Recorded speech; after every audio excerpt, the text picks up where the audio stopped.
إن الحمد لله نحمده ونستعينه ونستغفره ونعوذ بالله من شرور أنفسنا ومن سيئات أعمالنا من يهده الله فلا مضل له ومن يضلله فلا هادي له ونشهد أن لا إله إلا الله وأشهد أن محمدا عبده ورسوله أما بعد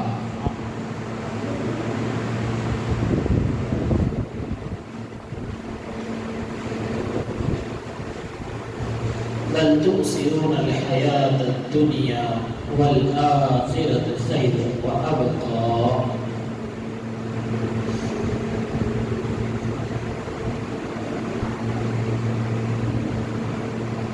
معزز سامعین کرام،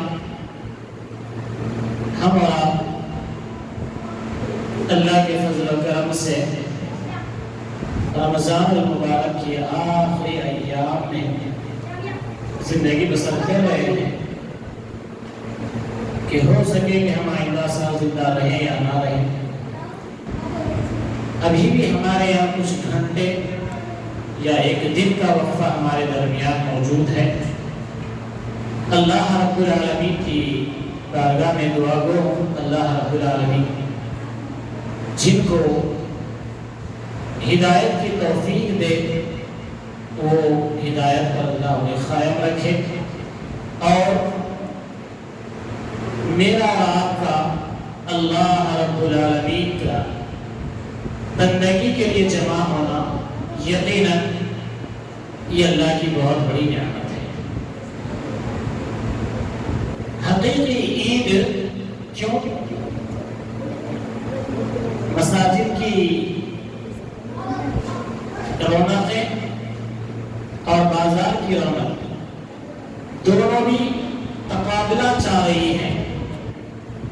اب تک رمضان المبارک میں مساجد کو اہل ایمان اپنی حاضری کے ذریعے سے، اپنی موجودگی کے ثبوت سے مساجد کو زینت بخش رہے تھے، اور یہ اہل ایمان کا وصف ہے کہ ایمان والے مساجد کی زینت و آرائش اور بارائش کا خیال رکھنے والے ہوتے ہیں۔ آئیے حقیقت میں عید کن لوگوں کی ہے، سب صحیح ہم اس پر آج گفتگو کرتے ہیں۔ کیوں؟ ہر آدمی مسجد کو ویران کر کے بازار کو آباد کر رہا ہے تو عید کی خوشی کے خاطر، عید کے خاطر کر رہا ہے۔ تو ایسے میں جو ہمیں احتیاط برتنے ہیں ان کے اوپر ہم آج گفتگو کریں گے۔ خالق کائنات مالک ارض و سما کا احسان عظیم ہے کہ اس نے ہمیں رمضان مبارک کے روزوں کے ساتھ ساتھ تراویح کے اہتمام کرنے اور قرآن کی تلاوت کرنے اور اسے سننے اور سنانے، صدقہ اور خیرات کی توفیق عطا فرمائی۔ ہم نے بفضل الہی ماہ رمضان کے پورے روزے رکھنے میں کئی لوگ کامیاب رہے، کچھ لوگ رمضان کے اندر بھی کوتاہیاں کرتے رہے۔ اور آپ کو یہ معلوم ہے کہ کسی بھی امتحان میں کامیاب ہونے کے بعد انسان کو خوشی اور مسرت حاصل ہوتی ہے۔ بچوں کو رزلٹ کا دن ملنے پر تعلیمی ادارے، خاندان اور گھروں میں تقریبات ہوتی ہیں جن میں کامیاب ہونے والوں کو انعامات سے نوازا جاتا ہے، ان کو مبارکبادیاں دی جاتی ہیں۔ آج عید کے دن کے لیے ہم اور آپ جس طرح کے منتظر ہوتے ہیں، اس میں سے کچھ چیزیں مجھے اور آپ کو سنجیدگی کے ساتھ لینے کی ضرورت ہے، اس لیے کہ رمضان المبارک میری اور آپ کی زندگی میں اس لیے آیا ہے کہ ہم اس کے ذریعے سے کچھ اپنی زندگی کے لیے درس سیکھ لیں۔ تو رمضان المبارک کا مہینہ مجھے اور آپ کو بحیثیت تربیت کے مجھے اور آپ کو دکھا رہا تھا۔ تو گزشتہ رات میں ہم نے تیسرے پارے کی یعنی مکمل کیا قرآن مجید کو تلاوت میں سنی، تو اس طرف بھی کچھ میں آپ کو اشارتاً بتا دوں کہ تیسرا پارہ جو ہے سورہ نبا سے شروع ہوتا ہے رب ذوالجلال اس صورت کے اندر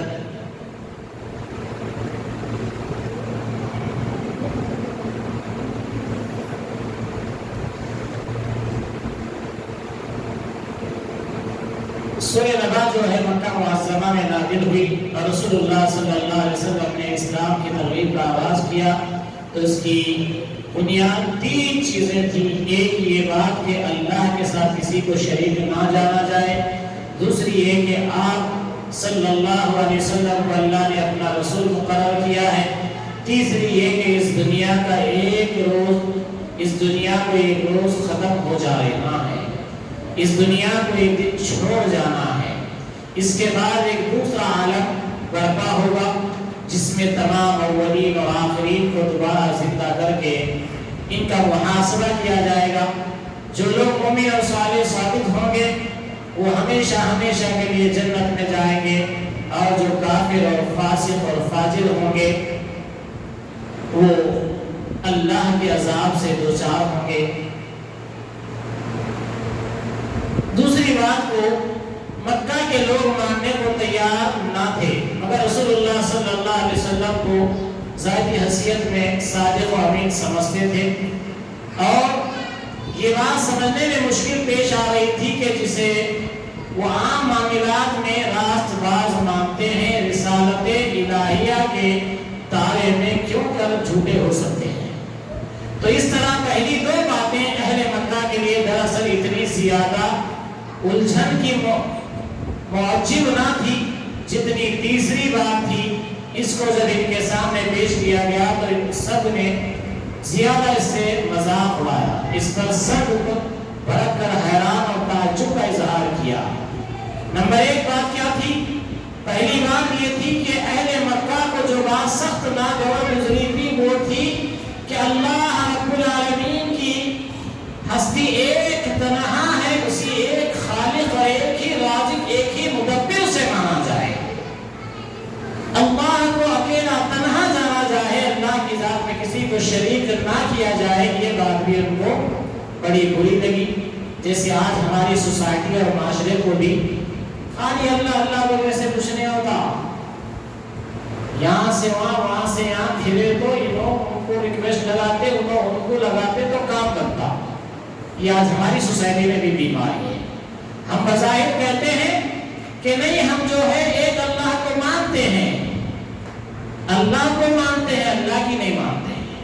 اللہ کو تو مانتے ہیں، سبھی مانتے ہیں، غیر بھی مانتا ہے، غیر بھی کہتا ہے کہ اللہ اوپر والا ہے، وہ بھی کہتا ہے، لیکن اللہ کی نہیں مانتے ہیں. تو اللہ پیارے نبی صلی اللہ علیہ وسلم کے ساتھ بھی مشرکین مکہ کا یہی ماحول ہوا.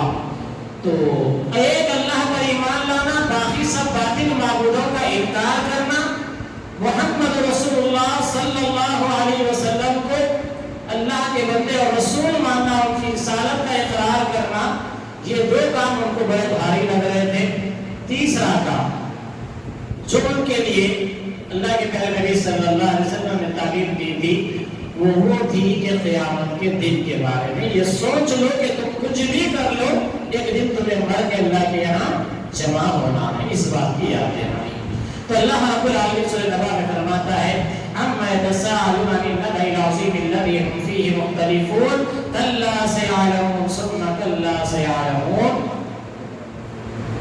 سورہ نبا کی آیت نمبر 1 تا 5 میں نے پڑھ ڈالی آپ کے سامنے. اللہ رب العالمین فرماتا ہے کس چیز کے بارے میں وہ آپس میں سوال کر رہے ہیں؟ کیا اس بڑی خبر کے بارے میں؟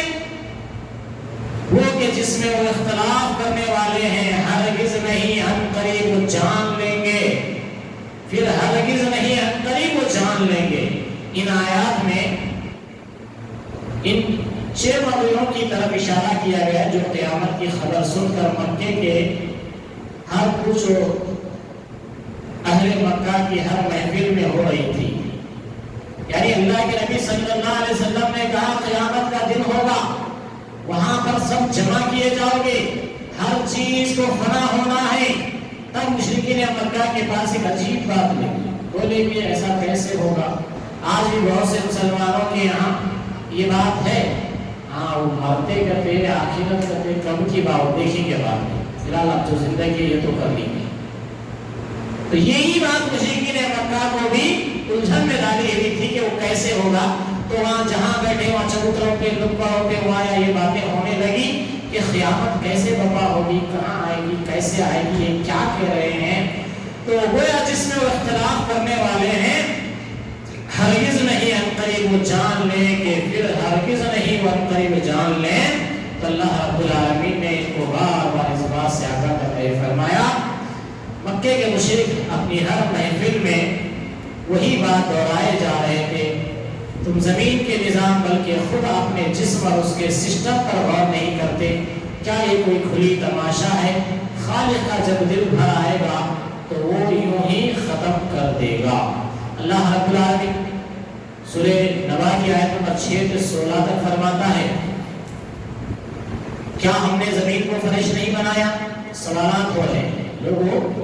جو نبی نے یہ کہہ دیا کہ قیامت قائم ہونے والی ہے, مالک یوم الدین, جو قیامت کے دن کا مالک ہے, تم مانتے ہو مجھے؟ نبی نے جب یہ کہا تو تمہیں کیا ہو گیا ہے؟ کیا ہم نے زمین کو فرش نہیں بنایا؟ پہاڑوں کو میخے گاڑ کر ایک جگہ نہیں روک دیا؟ کیا ہم نے تم کو جوڑ جوڑ بنا کر تخلیق نہیں کی, پیدائش نہیں کی؟ مرد عورت کا جوڑ ہے, اسی طرح ہر جانوروں کے اندر ان کا جوڑ ہے. تو اللہ رب العالمین یہ ساری نعمتیں گنا کر پوچھ رہا ہے, سوال کر رہا ہے,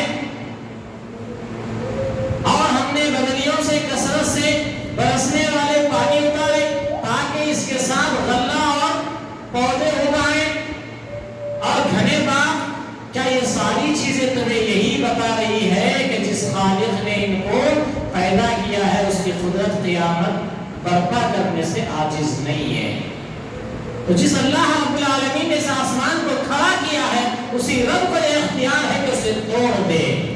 اس زمین کو جس رب نے بچھا کر رکھ دیا ہے تمہارے لیے, اسے کہیں سے دبا کر توڑ دے. دکن دکا نہ گیا, کوٹ کوٹ کر اسے چورا کر دی جائے گی, برابر کر دی جائے گی یہ زمین. تو یہ رب کو اختیار ہے جس نے اس کو بنایا ہے, یہ کرنے پر قادر ہے. تو اللہ رب العالمین نے سورہ نبا کے ذریعے سے مشرکین مکہ کو جواب دے رہا ہے, یقیناً فیصلے کا دن ایک مقرر وقت ہے. جس دن سور میں پھونکا جائے گا تو تم فوج در فوج چلے آؤ گے اور آسمان کھولا جائے گا, دروازے ہو جائیں گے اور پہاڑ چلائے جائیں گے تو صراط بن جائیں گے. یعنی اللہ رب العالمین جو قیامت قائم کرے گا اس پر ایمان لانے یا قیامت کے دن پر ایمان لانے تمہیں کیا ہو گیا ہے کہ اللہ رب العالمین یہ سب کچھ کرنے والا ہے. اس کے بعد سورہ نازیات ہے. سورہ نازیات میں اللہ رب العالمین فرماتا ہے, سورہ نبا کے بعد یہ سورت نازل ہوئی, اس کا موضوع بھی قیامت اور مرنے کے بعد دوبارہ زندہ ہونے کے ثبوت کے تعلق سے ہے. سورت کے شروع میں کائنات کے نظام چلانے والے فرشتوں کی قسم اٹھا کر لوگوں کو یہ بتایا گیا ہے کہ جن فرشتوں کے ہاتھ انسان کی جان نکالی جاتی ہے انہیں کے ہاتھوں دوبارہ جان ڈالی جاتی ہے. آج جو فرشتے نظام کائنات چلا رہے ہیں وہی فرشتے اس مالک کے حکم سے کائنات کے نظام کو درہم برہم بھی کر سکتے ہیں اور اس کے حکم سے دوبارہ اس نظام کو قائم بھی کر سکتے ہیں. تو اللہ رب العالمین فرماتا ہے ان فرشتوں کی قسم جو ڈوب کر سختی سے جان کھینچ لینے والے ہیں, والنازعات غرقا والناشطات نشطا, وہ جو بند کھولنے والے ہیں اور آسمان سے اور آسانی سے کھولنا, اور جو تیرنے والے ہیں اور تیزی سے تیرنا, پھر جو آگے نکلنے والے ہیں آگے بڑھ کر, پھر جو اس کام کی تدبیر کرنے والے ہیں جس دن ہلا ڈالے گا سخت ہلانے والا زلزلہ, اس کے بعد ساتھ ہی پیچھے آنے والا زلزلہ آئے گا. کئی دل اس دن دھڑکنے والے ہوں گے, اس کی آنکھیں جھکی ہوئی ہوں گی.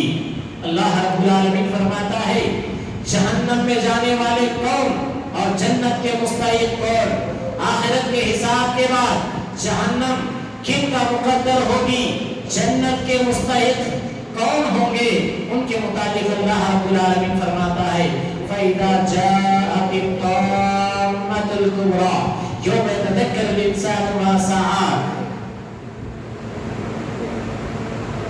اللہ رب العالمین فرماتا ہے پھر جب وہ ہر چیز پر چھا جانے والی سب سے بڑی مصیبت آ جائے گی، قیامت کا دن آ جائے گا، جس دن انسان یاد کرے گا جو اس نے کوشش کی، اور جہنم ہر اس شخص کے لیے ظاہر کر دی جائے گی جو دیکھتا ہے بس، لیکن جو وعدے سے بڑھ گیا اور اس نے دنیا کی زندگی کو ترجیح دی تو بے شک جہنم ہی اس کا ٹھکانہ ہے۔ تو دنیا کی زندگی کو ترجیح دینا یہ جہنم کی طرف لے جانے کا عمل ہے۔ اسی لیے ماں بہنوں ساتھیوں، اپنی زندگی میں دنیا جتنی اپنی زندگی کو ضرورت ہے اتنی ہی اہمیت دنیا کو دو، باقی اپنی آخرت کے لیے، اپنے نیک اعمال کے لیے، اپنی اولاد کی تربیت کے لیے، ہمارے جانے کے بعد جو ہمارے جانشین ہوں گے ان کو دین اسلام پر قائم رہنے کے لیے جدوجہد و محنت کی جائے۔ یعنی جس رب کے احکام میں سرکشی اختیار کی اور دنیا کی زندگی کو ترجیح دی، اس کا ٹھکانہ جہنم ہے۔ اور جس نے آخرت میں حساب کے تصور سے خوف زدہ ہو گیا، آخرت میں مجھے حساب دینا ہے اس بات سے ڈر گیا، اپنے آپ کو بری خواہشات سے روکے رکھا، اس کا ٹھکانہ جنت ہے۔ بری خواہشات کیا ہوگی؟ پانی پینے والا شراب کی خواہش کرے یہ بری بات ہے، نکاح کی عمر کو پہنچا ہوا نکاح کرنے کی بجائے زنا کی خواہش کرے یہ بری عادت ہے، حلال کھانے والا حرام کو کھائے یہ بری عادت ہے۔ رب کہتا ہے کہ ایسے نہ ہو، جو ایسا کرے گا اپنے نفس کی خواہشات کے پیچھے پڑے گا تو اللہ رب العالمین اس کی خواہشات اسے جہنم کی طرف لے جائے گی۔ تو اللہ رب العالمین فرماتا ہے جس نے آخرت کے حساب کے تصور سے خوف زدہ ہو کر اپنے آپ کو بری خواہشات سے کنٹرول رکھا، اس کا ٹھکانہ جنت ہے۔ رمضان تھا اس لیے نہیں، رمضان کے بعد بھی اپنی زبانوں کا، اپنے اخلاق کا، اپنے کردار کا، اپنے معاملات کا محاسبہ کرتے رہنا ہے، دیکھتے رہنا ہے کہ کہاں میرے اندر تبدیلی آئی، کہاں میں نے پھر رمضان میں سیکھی ہوئی تعلیمات کو بھلا دیا، کہاں میرے ہاتھ سے رمضان کے معاملات نکل جا رہے ہیں، اس چیز کا خیال کرنا۔ اس کے بعد رب ذوالجلال نے سورہ عبس میں فرمایا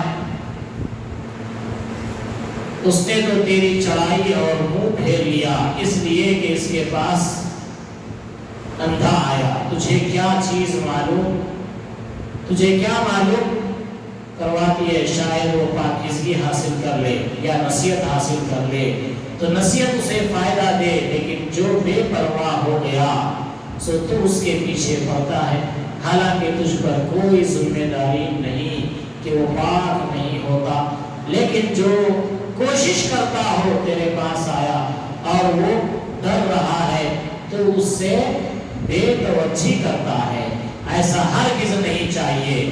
قرآن تو ایک نصیحت ہے، تو جو چاہے اسے قبول کر لے۔ اللہ اکبر۔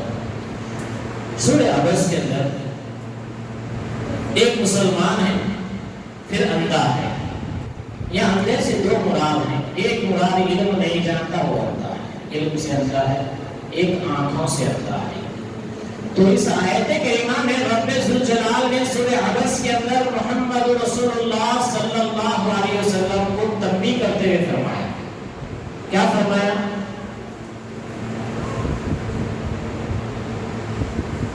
ایک مرتبہ رسول اللہ صلی اللہ علیہ وسلم کے پاس مشرکین میں سے ایک بڑا شخص بیٹھا تھا، اچانک عبداللہ ابن ام مکتوم رضی اللہ عنہ جو نابینا صحابی تھے وہ تشریف لے آئے اور رسول اللہ صلی اللہ علیہ وسلم سے مسائل پوچھنے لگے۔ اس لیے ان کے آنے پر رسول اللہ صلی اللہ علیہ وسلم نے کچھ ناگواری محسوس کی اور آپ صلی اللہ علیہ وسلم ان سے ذرا بھی بے رخی برتی تاکہ وہ جلدی چلے جائیں۔ اللہ نے اسے ناپسند کیا اور سورہ عبس نازل فرما دیا۔ اللہ کے پیارے نبی صلی اللہ علیہ وسلم ایک مرتبہ بیٹھے ہیں، وہاں مشرکین کے اندر بڑے بڑے لوگ بیٹھے تھے، لیڈر ٹائپ کے لوگ بیٹھے ہوئے تھے، تو ان لوگوں کے بیٹھے وقت یہ صحابی ام مکتوم رضی اللہ عنہ جو ہے نابینا تھے، یہ اللہ کے نبی صلی اللہ علیہ وسلم کے پاس آئے کچھ مسئلے مسائل پوچھنے کے لیے۔ تو اللہ کے نبی صلی اللہ علیہ وسلم ارے یہ بڑے بڑے لوگ بیٹھے ہیں، ان کو سمجھائیں گے، ان کو بجھائیں گے، شاید کہ یہ لوگ ایمان لائے تو بڑا فائدہ ہوگا اسلام کو، یہ سوچ کر اللہ کے نبی صلی اللہ علیہ وسلم نے حضرت ام مکتوم رضی اللہ عنہ کے سوالوں کو جلدی انہوں نے جواب دے کر اللہ کے نبی نے انہیں جلدی بھیجنے کی کوشش کے انداز میں آپ نے گفتگو کی۔ اللہ رب ذوالجلال کو اللہ کے نبی کا وہ عمل ناپسند ہوا، تو اللہ کے نبی کو اللہ رب العالمین نے کھلے طور پر کہہ دیا اس نے تیری چڑھائی اور منہ پھیر لیا اس لیے کہ اس کے پاس اندھا آیا، اب تجھے کیا چیز معلوم کرواتی ہے، شاید وہ پاکیزگی حاصل کر لے یا نصیحت حاصل کرے تو نصیحت اسے فائدہ دے، لیکن جو بے پرواہ ہو گیا ہو سو تو اس کے پیچھے پڑتا ہے، حالانکہ تجھ پر کوئی ذمہ داری نہیں ہے، وہ پاک نہیں ہوتا، لیکن جو کوشش کرتا ہو تیرے پاس آیا اور وہ ڈر رہا ہے تو اس سے بے توجہی کرتا ہے، ایسا ہرگز نہیں چاہیے۔ یہ قرآن تو ایک نصیحت ہے، تو جو چاہے اسے قبول کر لے، یعنی اللہ رب العالمین کا نبی صلی اللہ علیہ وسلم کو ایک معنوں میں تب بھی ڈانٹنے کے انداز میں فرما رہے ہیں کہ وہ نابینا آیا تو تم اسے چھوڑ دیا، اور تمہارے پاس جو مالدار جو بڑا بیٹھا ہوا تھا اس نے ناک چڑھایا اس غریب کو دیکھ کر، اور جبکہ وہ نہ ایمان لانے والا ہے، جبکہ نہ وہ آپ کے دین کے اوپر جمنے والا ہے۔ یہ قرآن تو سراپا ہدایت ہے، جو ہدایت چاہتا ہے، جو ہدایت کے لیے کوشش کرتا ہے اس کے لیے ہے۔ آپ ان لوگوں کے لیے جو ایمان لایا ہے، جو آپ سے کچھ پوچھنے کے لیے آیا ہے، جو آپ سے سوالات کرنے آیا ہے اور آپ اسے نظر انداز کر رہے ہیں، اللہ فرماتا ہے نبی ہرگز ایسا نہیں ہونا چاہیے۔ اللہ تو دعوت دین کے اندر علماء کی ذمہ داری، اللہ رب العالمین نے جو نبی کو تعلیم دے کر کہا ہے، کتنی بڑی ذمہ داری ہے کہ مسجد کا کوئی ادنا سا بھی مصلی اگر کوئی دین کا سوال کر دے تو امام کی یہ مجال نہیں ہونا چاہیے کہ وہ اس کے سوال کو جواب دیے بغیر ڈال دے، اس کو مطمئن کیا جائے، اس کو سمجھایا جائے۔ آج یہ کام نہ ہونے کا نتیجہ ہے غریب دین سے دور ہو جاتا ہے، مالدار اپنے مال میں مگن ہو جاتا ہے، دین گمنامی میں چلا جا رہا ہے۔ اسی لیے ضرورت اس بات کی ہے کہ ہم دعوت دین کی فکر سے، رمضان ہو یا غیر رمضان ہو، ہمارا اور آپ کا کام ہے کہ ہم اللہ رب العالمین کی دین کی سربلندی کے لیے ہمیشہ کوشاں رہیں۔ اور اللہ رب العالمین نے سورہ نبا اور عبس کے بعد 30ویں پارے میں بہت سی صورتیں آئی ہیں، ان صورتوں میں بہت سے مسائل ہیں اور بہت سے احکامات اللہ رب العالمین کے ہیں۔ تو خسارے سے بچنے کا ایک اصول اللہ رب العالمین نے بتلایا، وہ سورہ عصر کے اندر ذکر ہوا ہے، میں اس کا ذکر آپ کے سامنے کر رہا ہوں۔ خسارے سے کون بچتے ہیں، نقصان سے کون بچتے ہیں؟ وَالْعَصْرِ إِنَّ الْإِنسَانَ لَفِي خُسْرٍ إِلَّا الَّذِينَ آمَنُوا وَعَمِلُوا الصَّالِحَاتِ وَتَوَاصَوْا بِالْحَقِّ وَتَوَاصَوْا بِالصَّبْرِ۔ زمانے کی قسم کہ بے شک ہر انسان یقیناً گھاٹے میں ہے، نقصان میں ہے، سوائے ان لوگوں کے جو ایمان لائے اور انہوں نے نیک اعمال کیے اور ایک دوسرے کو حق کی وصیت کی اور ایک دوسرے کو صبر کی وصیت کی، یہ لوگ خسارے سے بچا لیے جائیں گے۔ اِلَّا الَّذِينَ آمَنُوا، جو ایمان لائیں گے وہ لوگ نقصان نہیں اٹھائیں گے، سوائے ان لوگوں کے جو ایمان لائے اور انہوں نے نیک اعمال کیے۔ نیک اعمال خالی رمضان میں کرے نہیں، بعد میں بھی جاری رہنا نیک اعمال، نیک اعمال کرے اور ایک دوسرے کو حق کی وصیت کرے، ایک دوسرے کو بولنا، جھوٹ سے پرہیز کرو، حق بات کرو، چاہے دین کے معاملے میں ہو چاہے تمہارے دنیا کے معاملے میں ہو، حق کی تلقین کرتے رہنا لوگوں کو۔ اب جب آپ حق کی تلقین کریں گے تو کڑوے ہو جائیں گے لوگوں کی، یقینی بات ہے، حق بات بولیں گے، سچ بات بولیں گے، لوگوں کو برا لگے گا۔ کیوں؟ آج جہالت کی یہ بھرمار ہے کہ لوگوں کے سامنے سچ بولنے والا برا نظر آتا ہے، لوگوں کے سامنے حق بولنے والا برا نظر آتا ہے۔ تو اللہ رب العالمین فرماتا ہے إِلَّا الَّذِينَ آمَنُوا وَعَمِلُوا الصَّالِحَاتِ وَتَوَاصَوْا وتواصوا بالحق، تم لوگ حق کی ہمیشہ وصیت کرتے رہو، ایک دوسرے کو حق بات بولتے رہو، ایک دوسرے کے درمیان حق کی وصیت کرتے رہو، تو کیا ہوگا؟ اللہ رب العالمین فرماتا ہے اور ایک دوسرے کو صبر کی وصیت کرو۔ جب حق کی آپ وصیت کرتے رہیں گے، حق بات آپ بولتے رہیں گے، تب آپ کو تانے بھی ملیں گے، آپ کو برا بھلا بھی سننے کو ملے گا۔ تو اس لیے اللہ رب العالمین فرماتا ہے جب تم حق بولو گے اور حق کی تلقین کرو گے تو تمہیں ساتھ میں یہ حکم دیا جا رہا ہے کہ صبر بھی کرو۔ جیسا روزہ ہم بلکہ رمضان میں صبر کرتے تھے، ایسا بقیہ دن میں بھی کچھ معاملات ہو جائیں تو صبر اپنی زندگی کے اندر پیدا کرو، صبر اپنی زندگی میں پیدا کرو۔ تو اللہ رب العالمین فرماتا ہے ان الذین آمنوا وعملوا الصالحات وتواصوا بالحق وتواصوا بالصبر۔ اس سورت کے تعلق سے بہت بڑی معتبر بات آئیے، سورہ اصل قرآن مجید کی چھوٹی سی سورت ہے مگر اپنے معنی اور اثر کے اعتبار سے بڑی بڑی صورتوں پر حاوی ہے۔ امام شافعی رحمۃ اللہ علیہ اس سورت کے معاملے میں کہتے ہیں اگر قرآن نازل نہ ہوتا، صرف یہ سورت بھی نازل ہو جاتی تو انسان کی ہدایت کے لیے کافی تھی۔ اس میں اللہ یہ سورت میں اتنا بڑا جامعہ کلام جو ہے سمیٹ کر رکھ دیا گیا ہے۔ اگر قرآن سارا کا سارا نہیں بھی نازل ہوتا لیکن یہ سورت صرف نازل بھی ہو جاتی تو انسانیت کے لیے ہدایت کے لیے کافی تھی۔ تو یہ سورت اتنی بڑی جامع معنی رکھتی ہے، تو اس اعتبار سے والعصر ان الانسان لفی خسر، اللہ نے عصر کی قسم کھائی، پھر کہا کہ زمانے کے لوگ خسارے میں ہیں، الا الذین آمنوا، سوائے ان لوگوں کے جو ایمان لائے اور نیک اعمال کرے اور حق بولتے رہے اور صبر کرے۔ یہ چار کام کرنے والوں کو اللہ کہہ رہا یہ لوگ کبھی گھاٹے میں نہیں ہیں، یہ لوگ کبھی خسارے میں نہیں ہیں۔ تو یہ چار کاموں کو میں اور آپ فوکس کرنا ہے اور انہی کاموں کو لے کر اپنی زندگی بسر کرنا ہے۔